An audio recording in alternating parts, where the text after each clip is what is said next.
સુરતની નવી સિવિલ હોસ્પિટલની મેડિકલ કોલેજમાં પીજી રેસિડેન્ટ તબીબ હર્ષ પંડ્યા આત્મહત્યા કેસમાં રાજ્ય આરોગ્ય વિભાગે કરી છે મોટી કાર્યવાહી। માઇક્રોબાયોલોજી વિભાગના વડા ડોક્ટર સુમૈયા મુલ્લાને આરોગ્ય વિભાગે 3 મહિના માટે સસ્પેન્ડ કરી દીધા છે, જ્યારે મેડિકલ કોલેજના ડીન ડોક્ટર જયેશ બ્રહ્મભટ્ટને શોકોઝ નોટિસ ફટકારવામાં આવી છે। સસ્પેન્શનના સમયગાળા દરમિયાન ડોક્ટર સુમૈયા મુલ્લાનું મુખ્ય મથક વડોદરાની સરકારી મેડિકલ કોલેજ રહેશે। આ સમય દરમિયાન સમક્ષ નિયંત્રક અધિકારીની લેખિતમાં મંજૂરી વગર ડોક્ટર સુમૈયા મુલ્લા મુખ્ય મથક છોડી શકશે નહીં।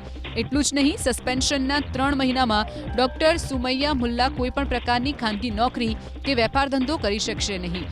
જો આ શરતોનો ભંગ કરવામાં આવશે તો તેમને મળવાપાત્ર નિર્વાહ ભથ્થું અટકાવી દેવાશે। સાથે જ તેમના વિરુદ્ધ વધારાની કડક કાર્યવાહી પણ હાથ ધરાશે। પીજી સેકન્ડ યરના સિનિયર તબીબોના સતત રેગિંગ અને ત્રાસથી કંટાળીને ડોક્ટર હર્ષ પંડ્યાએ 9 ઓગસ્ટે જીવન ટૂંકાવ્યું હતું।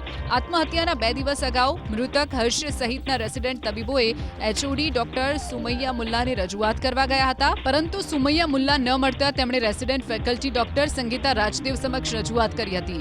આરોગ્ય મંત્રી પ્રફુલ પાનસેરિયાનું સ્પષ્ટ કહેવું છે કે રાજ્યની કોઈપણ શૈક્ષણિક કે તબીબી સંસ્થામાં રેગિંગ અથવા માનસિક ઉત્પીડન સાંખી લેવામાં નહીં આવે।